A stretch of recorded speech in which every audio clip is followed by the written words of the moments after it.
They're not usually late.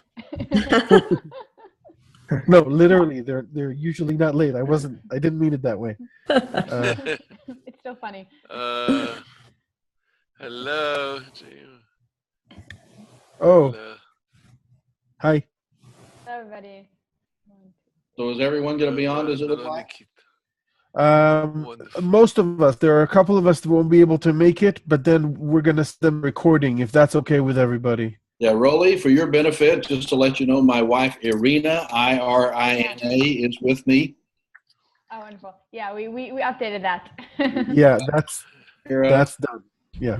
Okay, Good. anyone That's objects to our recording this session? No. That's good. Okay, great. Wonderful. So assuming we have a full house now, so welcome to our virtual meeting room. I would have served you coffee, if I could, but... He actually does. He gives everybody coffee. Coffee. I have some tea. Good. Oh, hello, Dr. Warden. Okay. Oh, wow. Hello, can you hear us? Yes. Yes. Good. Yep. Wonderful. Yes. Yes. What a marvelous invention. So can you see each other? We can hear each other. Unbelievable. Anyway, so I think that we should introduce ourselves. Everyone for 1 minute. Who is he? Where is he? And whatever relevant information you think we should have about each other. I will start. My name is Shabtai Rappaport. Together with Elisa here and Dr. Belfer, will be your hosts in Jerusalem. And In Tel Aviv. In Tel Aviv, yes, of course. In Tel Aviv, in Jerusalem, in Israel. And we'll be very happy to see you, and we are really glad to see you again. And Herschel, maybe you'll start introducing yourself. First, I just wanted to say, before you start, if anybody wants to put themselves on mute, you can in the meantime. If there's anything else going on in the background, there's a button for mute at the bottom left corner. Yeah. Did you ask me to start? Yes, to introduce yourself. Okay. Well, first of all, let me tell you, I go by the name Wayne, W-A-Y-N-A, Wayne House. So my mother gave me, but I have started using it a little bit recently since I found out it was a Jewish name. Very good. But nevertheless, right now I'm at the Pacific Ocean. My wife and I had planned a few days here at the beach, and then I get a notice that you're supposed to be online Wednesday morning. So that's why we're in the room here, and I'm doing it from here. Just a little bit about myself. I have training both in the areas of law and theology and patristics, and undergraduate classics. So those are sort of the areas I'm interested in. I have been a professor since I was graduate school, since I was about 24 years old. And right now I'm teaching in areas of theology, law, and culture at Faith International University in in Washington, and I live in Oregon, since I have a research professorship, which allows most of the year for research. We're excited about coming to Israel. This will be my 36th trip, my wife's 5th. And so I enjoy coming to visit and show people around. And I have a lot of friends in Israel. Wonderful. Thank you so much. Dr. Thompson, please. Hello, everyone. Yeah, John Thompson. I'm in Tulsa, Oklahoma. We happen to have probably the 2 coldest days of the year, yesterday and the day before. So I had to get out all my sweaters and bundle up. My area is in theology, missiology, and leadership. So my doctorate is in leadership studies, but my bachelor's and master's were in theology and biblical literature. And so my path has been on more of the practical ministry route until recent years. So 4.5 years ago, I came to the university to be an undergraduate professor, and pretty quick they shifted me over to direct the Doctor of Ministry program. So I've been doing that for the last 2.5 years here at Oral Roberts University. I've been once to Israel and loved it a decade ago, and my wife has not been yet. So we're looking forward to being together with you all there. Wonderful. Thank you. Thank you. I'm looking forward to see you too. Dr. Sharan, please. Well, hello everyone, and I would bid you hello from the very freezing, frigid Georgetown in Washington, D.C. We've had a lot of snow overnight, so our students are slipping and sliding their way into classes. I'm the first Hindu monk in the world, I believe, to be employed by a Catholic university. And that comes with its own weight and responsibilities, but my classical training is in Sanskrit philology, classical Indian intellectual systems, Buddhism and Jainism, in addition to Hinduism. And I've never been to Israel before, but as Benjamin Netanyahu is in India at the moment, it would be, I think, a nice exchange. Thank you. Thank you. Dr. Richardson, please.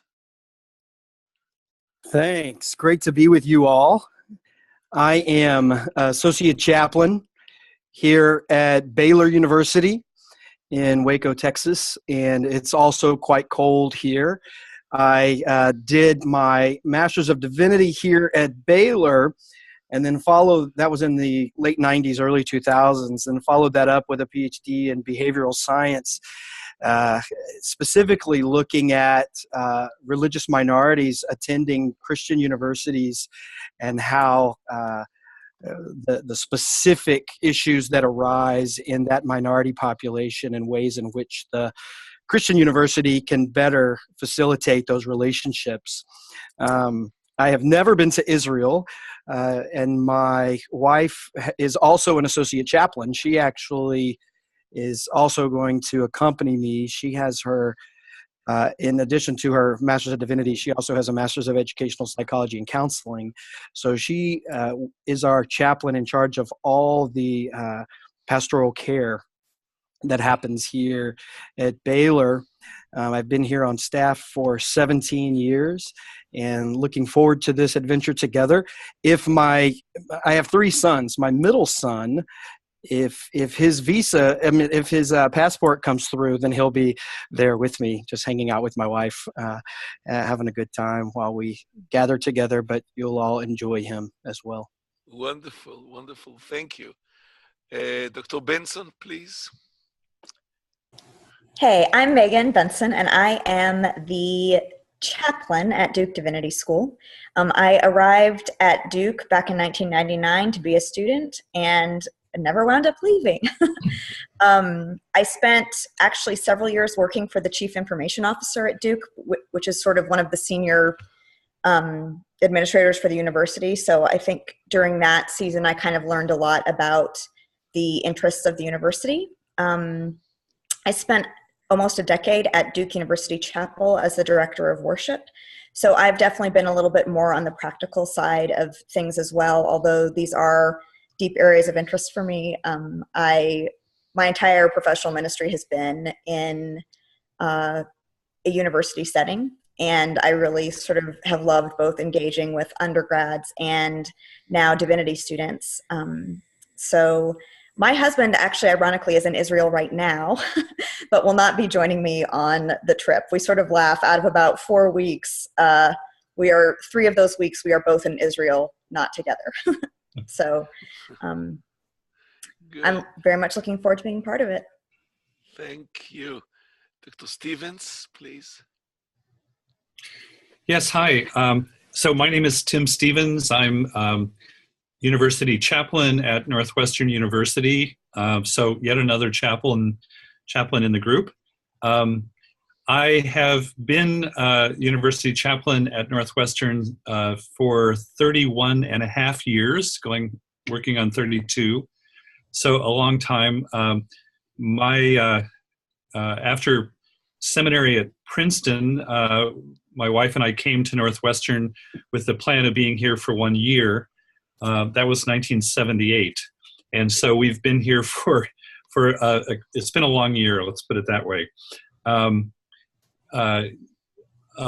I did graduate work at Northwestern in English literature with an interest in religion and literature, and have been engaged for the last several decades with offering chaplaincy to a great university. I do have an opportunity to teach. I teach one quarter per year in, interestingly, in the School of Education and Social Policy, and I do a course on faith and service. And we look at people who are doing things to help other people from a faith perspective. And it's been an opportunity for students to really learn and talk about faith in a interesting setting, and bring that together with their interest in service. So I've been to Israel one time previously, just a few years ago, and I'm really looking forward to being back. My thought when I was there was, when can I get back here? So I'm grateful for this opportunity. Wonderful. Thank you. Thank you. Dr. Bowden, please. By the way, the order that I ask people to talk is just according to the orders the pictures appear on the screen. It's not alphabetical, on your screen. Not seniority. Yes. Great. Hello, everybody. My name is Allison Bowden. I serve as Dean of Religious Life and of the Chapel here at Princeton University. We're having another cold and snowy day. I'm in my 27th year of university chaplaincy. This is my 4th institution. I got my Master of Divinity degree at Union Theological Seminary in New York. I got a PhD in the United Kingdom, looking at the intersection of religion and human rights. Here at Princeton and at other places, I've taught on that subject, also in particular religion and the rights of women within religious communities. I've also taught on nonviolent political change. I've been to Israel once before. It was with the American Jewish Committee about 15 years ago, and I look forward to coming back and being with you all. Thank you. Thank you. Metropolitan Nikitas, please, if you... Good evening to all of you. I'm a Greek Orthodox clergyman, a hierarch in our church, and I prefer to just use my first name, Nikita. In Greek, when we have the vocative, the S disappears. So I teach in the GTU in Berkeley, and I think I'm fairly well traveled, having been to Israel many times. In fact, next week I'm going back to Israel with a tour group of about 50 people. I have shifted my interest, of course, in theology, more into the area of human rights. I'm heavily involved with programs of human trafficking and coordinating those things for our patriarchate. Conferences in Istanbul, one coming up in Argentina, but also heavily involved in interfaith dialogue with a group that's based in Jerusalem. And you know, of course, Alon Gottstein, a dear friend. Thank you. Thank you. Now, before Dr. John just joined us now, so before we engage, please, Elisa, would you like to introduce yourself? Sure, thank you, Shabtai. My name is Alyssa. I've been in contact with many of you via email and sent out some of the original invitations, so I'm very, very glad that you all chose to come. It's not a scam. It's a real thing. You're all coming, and it's great. I know some people were worried it sounded too good to be true. Thank God it's not. I am a doctoral student at Bar-Ilan in the philosophy department. I'm studying medical ethics and halakha, and also general Western medical ethics. I moved to Israel about 3 years ago. I also, like Dr. Stevens, went to a place and never went back. Wasn't necessarily going to stay here when I came here. So thank God. Met my husband here also. Got married a few months ago, or 10 months ago. And I also wanted to say I was the only Orthodox Jew enrolled in Yale Divinity School. got a master's from there. And I studied religion and social ethics, and then eventually concentrated on bioethics. So it's very nice to meet you all. I'm very excited to start the program and have our discussions. Thank you. Thank you. And before I welcome the new newcomers, let you acclimatize yourself. Dr. Belfer, Rolly, please. Hi, I'm Rolly. I've also been in touch with you. And to all of you that I needed to change things around or make sure that you get the emails, I apologize, and also in advance, but we'll get there. Okay, I am, where do I begin? I work under Rav Shabtai in Bar-Ilan University's Center or Institution for Higher Jewish Talmudic Studies. And our main project is to foster a collaboration between academics and people of faith. Normally, we do it in the realm of Judaism, but we're not limited to that. We want to expand as much as we can. We want to have as many people talking across as many borders as we can, and to have as much collaboration as we can. What I do academically is I teach and study history and philosophy of science. I think that's enough. Thank you. Dr. Richardson, did we have you? The order of pictures changed. I don't think we heard you already. I don't think so. Yeah, you had me. Yeah. So, Dr. Jones, please, if you could introduce yourself and to the group and say a few words about what you are doing, about your areas of interest.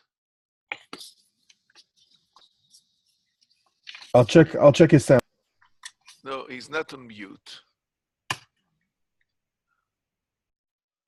Dr. Jones? Can you hear me now? Yes, Yeah. we can hear you. Yeah. Okay. You had asked me to introduce myself? Right. Yeah. My apologies for being late. I had a moment of technical incompetence, but being a philosopher, well, it's not too unusual. I put a pretty brief introduction to myself on the website. I really enjoyed reading the biographical information about all of you. In addition to being a philosopher and chairing the philosophy department at Marquette, I'm a priest in the Orthodox Church in America. I work with Orthodox Christian students on campus. Before I resumed duties as department chair, I worked with a group of other, an ecumenical group with other members who worked with students on Marquette campus as part of the campus ministry. So I've had experience sort of both on the academic and also on the non-academic side of the street. And I resonated with what several people mentioned in their biographies about the tensions that seem to rise on the two sides of the street. I also did have pastoral experience. I serve in a parish in Milwaukee, and I'm also the priest in charge at a little Orthodox chapel about 50 miles south of Milwaukee. As for what I'm doing, I think I tried to lay that out in the introduction. My most recent research, hopefully which will turn into a book eventually, is a study of compassion within the Eastern Christian tradition, focusing primarily on the Greek patristic sources. I got interested in that partly as a long-standing interest, but also because there's frankly no serious work that's been done on that issue in any sustained way in the Orthodox Christian tradition. And my own sense was a lot of contemporary work that's done on compassion really is sort of ignorant, not only of the Judeo-Christian tradition, but particularly the long, long tradition that you find in the Eastern Christian tradition. So that's some of my interests. I had a very nice conversation 2 weeks ago with Dr. Belfer and Rabbi Shrapour, and I'm really resonating with a lot of the thrust of what you're trying to do. Being a philosopher particularly, you sort of get used to engaging with people from all different kinds of perspectives. It tends to be a head trip far too often, which is a little bit different from what I think we're doing here. But I do appreciate the value of that conversation, and I'm looking forward to this conversation and also to meeting all of you in a couple of weeks. Wonderful. Thank you so much. And Andreas, Dr. Shile, yes, I should call you, but we are friends for a long time already. Please Yes. introduce yourself. Yeah. Hi, everyone. Well, thanks for inviting me to this group. Can you hear me all? Does that Yes. sound okay? Loud Yeah, and clear. perfect. Loud and Good. clear. Loud and clear. Okay, that's perfect. Just in case you hear any additional sound, that's a dachshund. That's sort of, kind of just trying to get my attention down there, but that should be okay. So yeah, thanks for inviting me to that group, Rav Shabtai and Woli. And yeah, we've known each other for a while now and have been discussing various ideas, have been plotting certain projects. And I certainly look forward to taking this some further and to, see what we can do in a couple of weeks. I'm a professor of Old Testament at the University of Leipzig. So I'm working in Hebrew Bible mostly. I'm particularly interested in the book of Genesis. I'm also doing some in Isaiah. I used to be a systematic theologian, so my upbringing was in systematic theology and also dogmatics, if you want to use that sort of high-flying term. And so I'm interested in common language that people need to find to exchange ideas, to talk about religion, to communicate what's important to them, not at a very technical and necessarily a level of piety, but also in terms of being able to make oneself understood. And that's something that we've been doing between Leipzig and Bar Ilan. And we've been talking about Genesis as a book that may be able to coin language to find common imagery and something that we might be able to exchange. So that's a little bit of my background and my interest. And of course, I find it terribly exciting now to be part of a group where I don't know people at all. So this seems to be a situation where we can try things and see if our common assumptions about religious language, about religious ideas are really working, and if there's a way of getting those ideas across in such a multidisciplinary setting, and I do look forward to that. Thank you.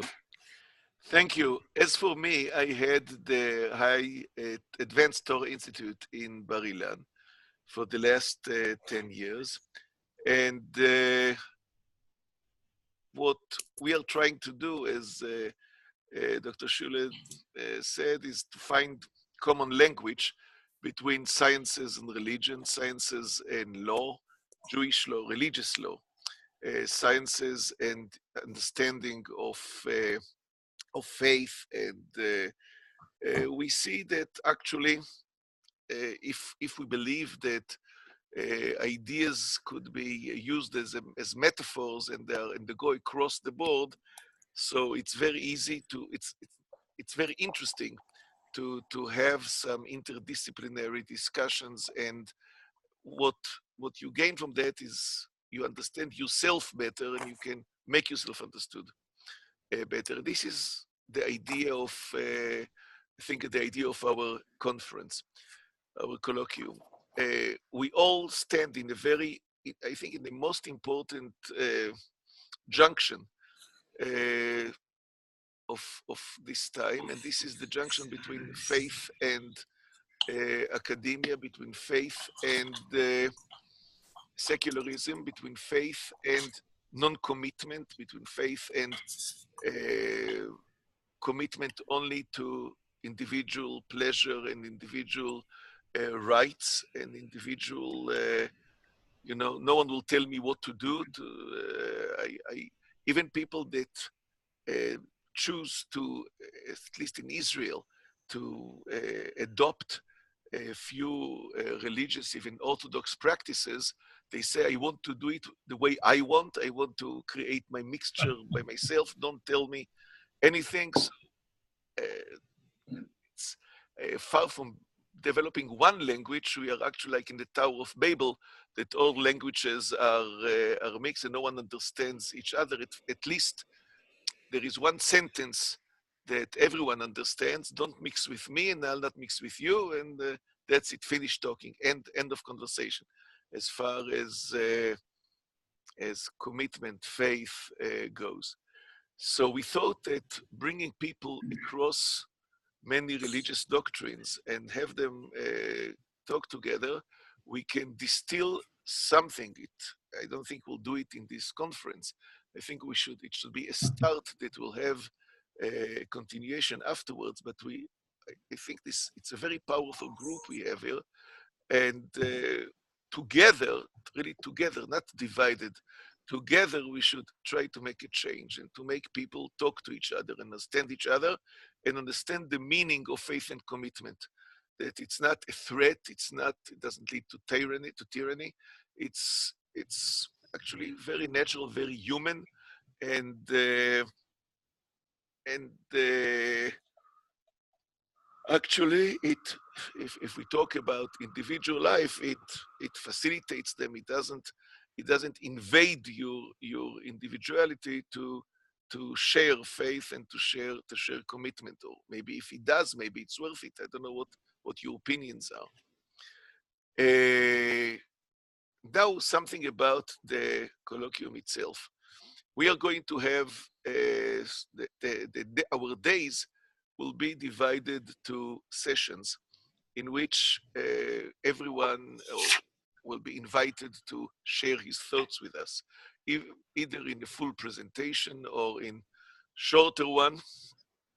We'll have you presenting your ideas, and we'll have respondents from Bar-Ilan University, myself, Professor Sperber, who is the president of Bar-Ilan, of the Advanced Torah Institute.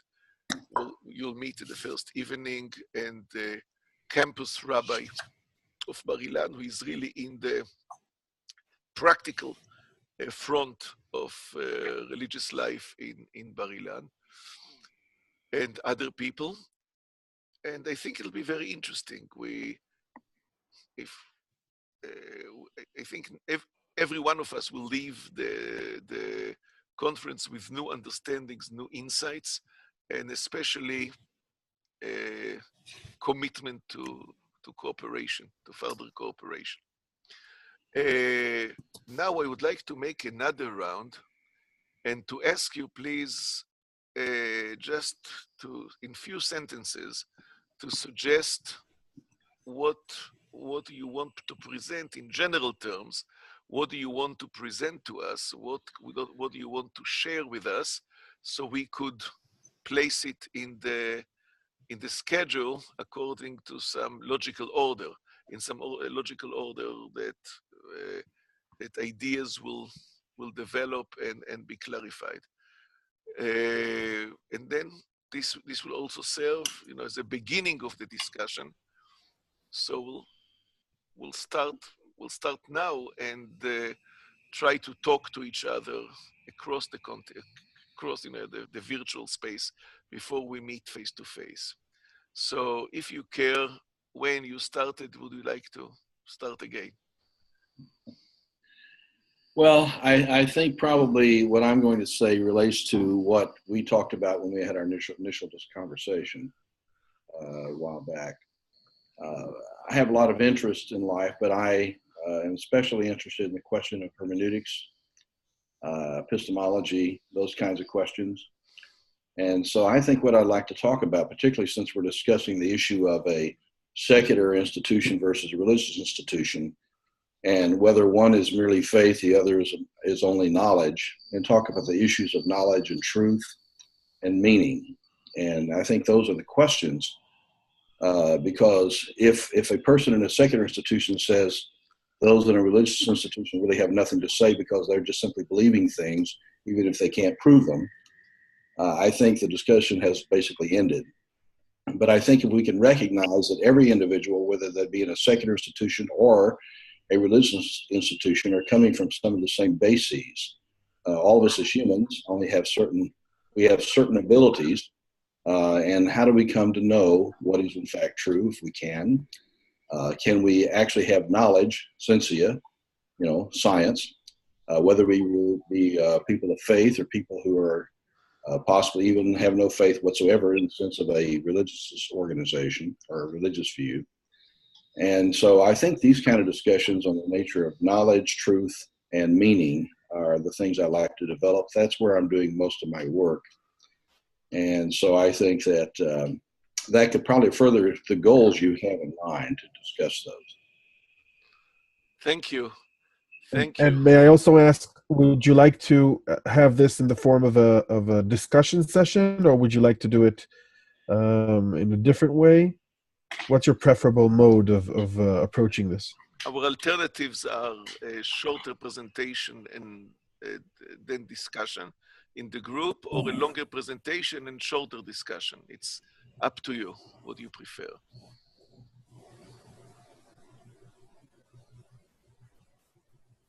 Israel, did you get my comment? Yes. Really? Yes, wait, each one of you will tell us what do you prefer. Would you like to have a presentation of 20 minutes and then discussion? Yeah, I did. Presentation of half hour, 40 minutes, 45 minutes, and then a shorter discussion, of course. Yes, Wayne, what would you prefer? Well, my question to you was not even that question. My question was, would you like us to have a written presentation that others could have, or do you want it to be merely ad hoc, more extemporaneous? And as far as the question of whether we have a short versus long presentation or a long discussion or short is another question itself. How long is the actual session itself? I don't have that in front of me. About an hour and a half. No, but if we want to fit everybody in, we can't have it that long. So you're saying an hour and a half? Let's say an average of an hour. Okay. And I think it's helpful if a person who's going to do a presentation can at least have some kind of outline or something that people could look at as they follow what is being said. And I'm prepared even to write something out, but we can look at how people want to do it. I think what I was intending to talk a little bit about, in terms of, we were talking earlier about kind of finding a common language, and I think one of the things that I have thought about doing is talking a little bit about sacred space and sacred art on campuses. I tend to like working with images, and I think that both in my professional experience at Duke, both at the chapel and at the Divinity School, there's a number of, I feel like we have disproportionate art in terms of public art that's on in our buildings. And so it's not totally refined, but I think I'm probably going to do something along those lines. And I imagine it being a little bit interactive, but also with some images, like if I can have a way to project of course. some things. We've also had... have a way to project. Of course, no doubt. Okay. Sure. All right. And especially, you may or may not be familiar with the Adon controversy we had a couple years ago, which was also directly related to sacred space and interfaith relations. And so just being able to have a starting point to talk about some of those things. So that was what I was intending to dig into a little bit more deeply. So I'll just tell you who we chose to be your respondent from Bar Ilan. She is the engineer, the architect of the outside space, and she believes in the sacred outside. Very, very, low tone, but she has very, very interesting way in developing the outside of the campus. So out of the landscaping. So it will be, I think it'll be very, very interesting. The inside, the sacred I would enjoy inside that. and the outside, yes. Just one small question. Sorry. Megan, you said you want to talk about disproportionate art in public areas. Oh, no. What do you mean by that? Oh, sorry. But I probably need to clarify. I feel like on Duke's campus, the Divinity School and the chapel have like a disproportionate amount of the art on campus. So I'm not talking about disproportionate art. I'm just saying I think that those two locations, other than our museum, have much more art. And that's kind of a visible part of being in our space. And both of our spaces are both the chapel and the Divinity School have a fairly central place on campus. Okay, great. Thanks. Wonderful. Thank you. Dr. Stevens? As I indicated, I think in an email, I'm interested in the role of a chaplain on a secular university campus. This might be something that Allison Bowden, hi Allison, we've known each other for a long time. Great to see you, Tim. Hi. And as I mentioned in an email, I've been reflecting some on a piece written by a mutual friend of Allison and mine, Sam Spears, about secularism and how that shapes the work that we do on campuses as chaplains. And one of the questions I think is, does secularism mean no religious voices at all? Or does it mean all religious voices have a place? I like to think that it's the second. But then there's this issue of a sort of dominant voice. I think what Megan is saying about Duke is sort of emblematic of something we all of us who are doing chaplaincy face. And that's the sort of dominance of Christian culture. And so what do we do to accommodate is not my, probably not the best word, but to welcome and give place to other religious voices. And then do those voices, are these religious voices just articulating a private, these are my private preferences, or does it have something to add to the general discourse? And then what does that look like, and how does it? So I don't know whether if we're trying to fit a lot of things in, maybe some of us could work together on like a panel, or to put some of these ideas out and then have discussion. I'd be very happy to. Sam Spears' piece is fairly brief, and it's an easy read, but it raises some really great questions, I think, and maybe something that people would like to read either in advance of the conference or to have it available when we get there, just as to provide some framework for thinking about these ideas. It's a wonderful Just idea. let me know which sections you want of Spears, and I'll have it sent out. It will be Okay. Well, I think I sent that one. Yeah, you did. Yeah. So if we could send the whole thing, I mean, it's not great. terribly long. If people, if people want to look at that, that would be great. Tim, I'd love to be a part of that with you. Love the idea. I think what I suggested on email isn't too far away. And what I suggested I'm not wedded to. I like your idea better. And my idea was, at least at the institution where I serve, we have done a really admirable job of creating space on our campus for people from a wide variety of human identities. And I sometimes wish we were doing as good a job to make people's spiritual identity just as welcome, just as nurtured. It's a challenge to talk to people, faculty, but also students who feel they need to keep that part of themselves covered more because they worry about not getting as much respect if they're known to be a religious believer. So I don't think that's in any way too far away from the secularism question. Yeah. I think your secularism question is a standalone one, and I would love to join you in that. Great. May I piggyback on that for a moment? Yeah. I don't know if any of you read the book called Bad Religion. Is anyone familiar with it? Heard of it. Oh, but I like it already. And it talks about, this is why it sent a message, of course, from a Christian perspective, but about really bad religion and people who use and manipulate situations. I call them salesmen of salvation. And I think it will... When you write a book, Bad Religion, you assume there is good religion. Otherwise, you just call it religion and that's it.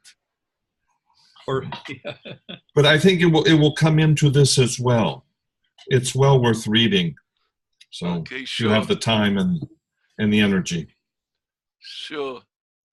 What I wanted to say, it'll be wonderful if each one of you will send something written to begin with, and then after we finish the conference, each of you will write something else, and then we could compare the difference, whether we learned anything or we just repeat ourselves.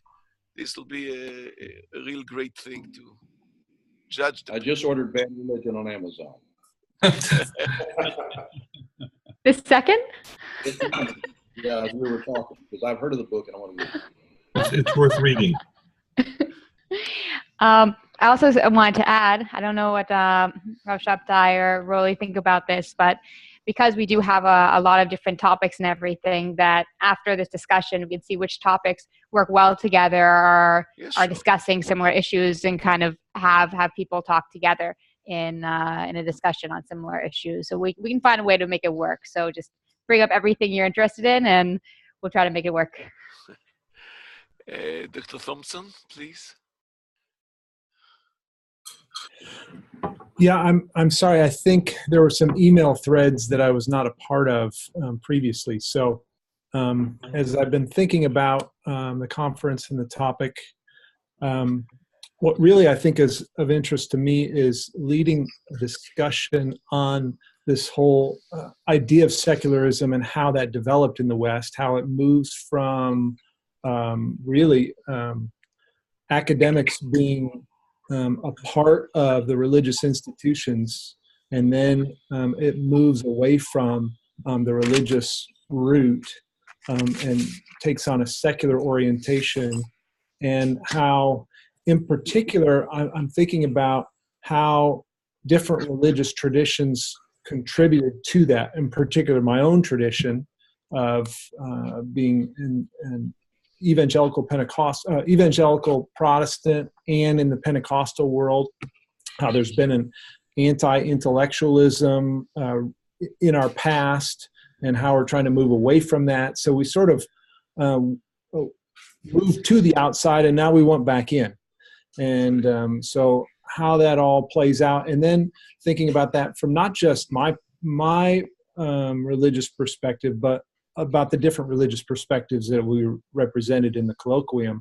You know, I'm thinking in a little bit about, for those of you who are our Orthodox brothers, I read the other day a statement by Timothy Ware that noted that Orthodox tradition did not go through the Enlightenment.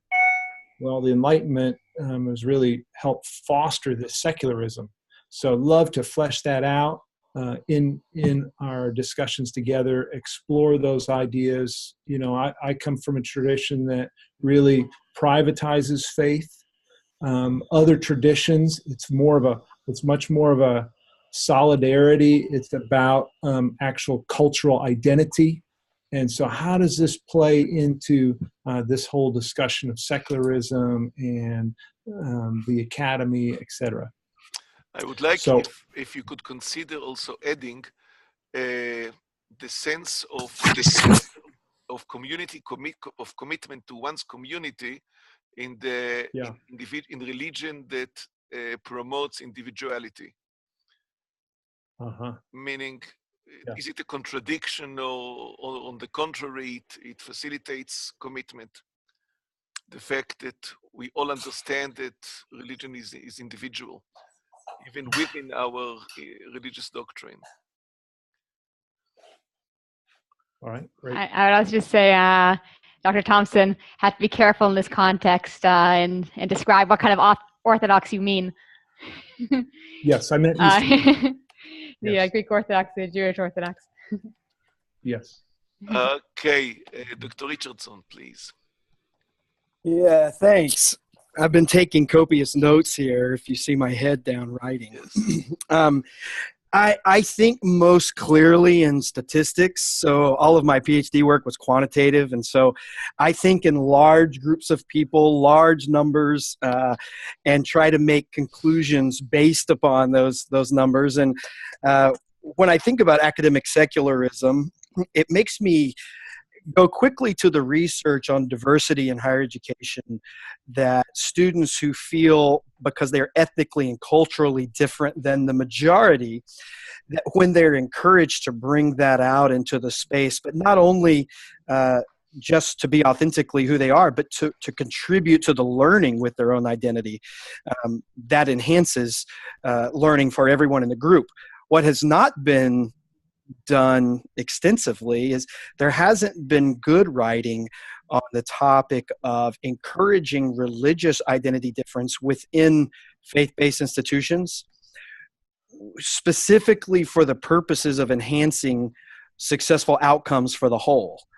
Basically making the argument that if each student came to a religious institution and was encouraged to contribute to the learning with their own identity, no matter the topic. So what does your faith contribute to the understanding of chemistry? What does your faith contribute to the understanding of any of the humanities? And when we do that, it increases the learning outcome of everyone, while at the same time not causing the institution to try to be something other than what they claim to be, which is driven into some historical theological tradition, because we focus on the academic freedom to do that, and encourage that the academic freedom can encourage the religious freedom, which then encourages enhanced college student outcomes. That was a lot, but one thing I think, one way I could maybe package that for this gathering is to share some of the large data kind of sets that have come through, specifically I think the Higher Education Research Institute out of UCLA, that a lot of their work I think could be really meaningful here. And I could share some of that information, but it's specifically along the lines of how might we even define a religious minority? How would someone, because a religious minority is not simply a label, it's someone's feeling to be either on the inside or the outside of the religious norm of an institution. So I might want to lead discussion around that topic. For those of you kicking around Sam Spear's name, next time you talk to him, you'll have to ask him. We kind of presented together at University of Southern California last year. That became kind of a funny thing, so you'll have to ask him about that. But along some of these same topics of how do we encourage religious identity within secular academic context. But I specifically sit mostly in faith-affiliated institutions. Do I need to clarify that or be more specific? It's very interesting. It's going to be very exciting conference. I see it already. At least I'm going to learn a lot from all what you have to say. Dr. Sharan, please. Like Dr. Richardson, Dr.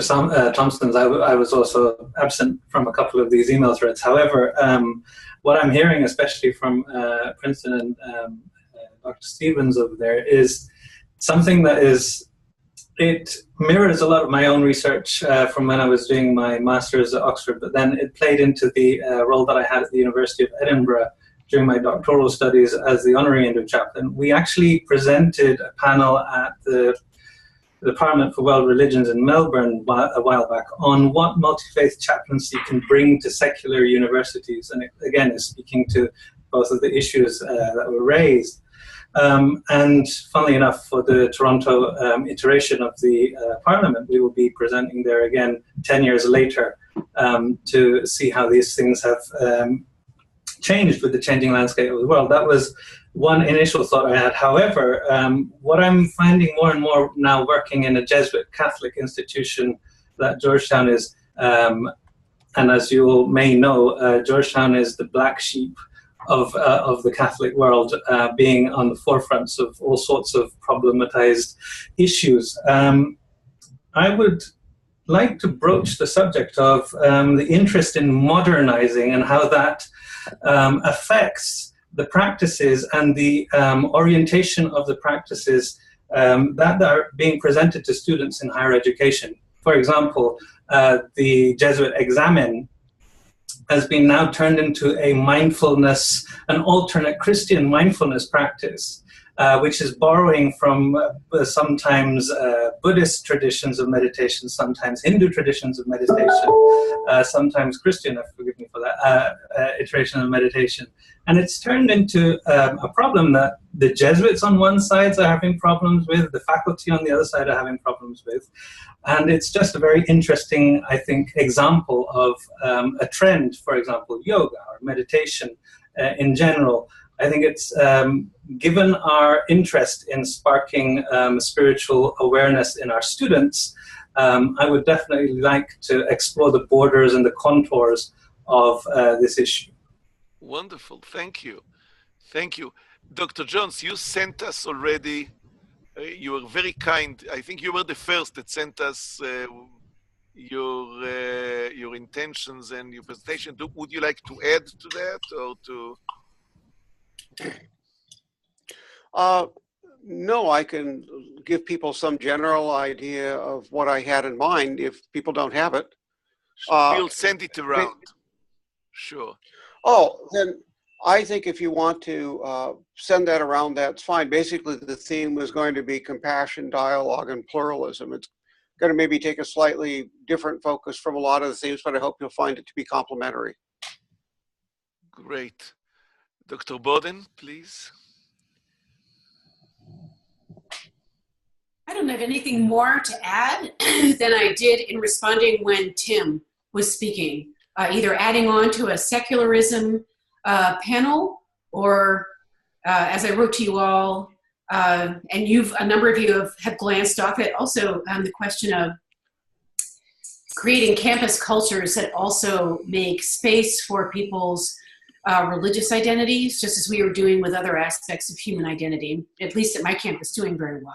And would you think of the third space idea for all people that it could be a special space for, let's say, all religions or all believers? You are talking about individual spaces or one space? No,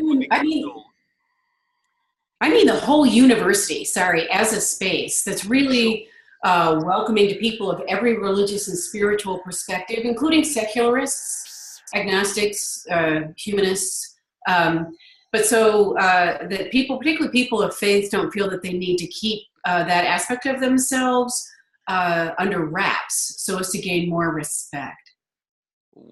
Wonderful. If we were to do that as a topic, I would see it as an open conversation because I do not have the answer and would be really interested in getting other people's perspectives. It would not be. It almost sounds like you're talking about double consciousness and Du Bois type problems. I'm sorry, talking about what kind of problems? Double consciousness. Maybe not. I think that the religious members of the university community are very solid in themselves, or maybe that is what you're saying. People who may be required to split publicly. Yeah. Very interesting. And I think most of us will discover that after we discuss things, we have many more questions and answers. At least I hope so. Dr. Nikita, without S, yes, now we pronounce it right. No, I have nothing else to add. I mentioned earlier what my interest would be in things. And we'll read because of the book. The Bad Religion is available on the internet to download and read. You don't even have to pay to buy the paper edition. Andreas, please, if you'd like to add a few words,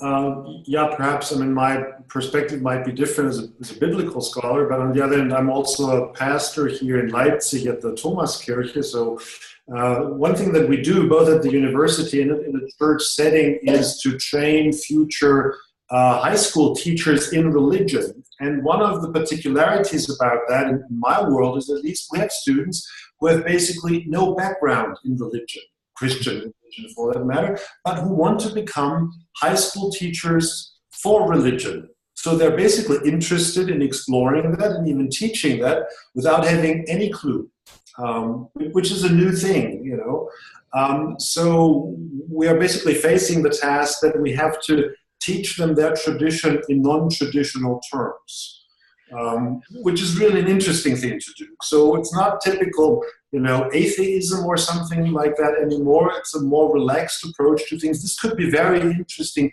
Tell me what this is about. And so this is sort of more the practical side of it. And as a Bible scholar, I'm looking at biblical texts, and I will always, ask myself, is this just its own language game that you have to learn and understand and study the languages and all of that? Or is the Bible itself a text that presents itself in non-traditional terms? So how many sides are there to biblical traditions? I'm particularly interested in texts that have these, Andreas, that have these two sides. Yeah. Just to interrupt in one remark, we are dealing with Abraham's figure, and it's so wonderful. He had no background in religion, and he was teaching it to the world.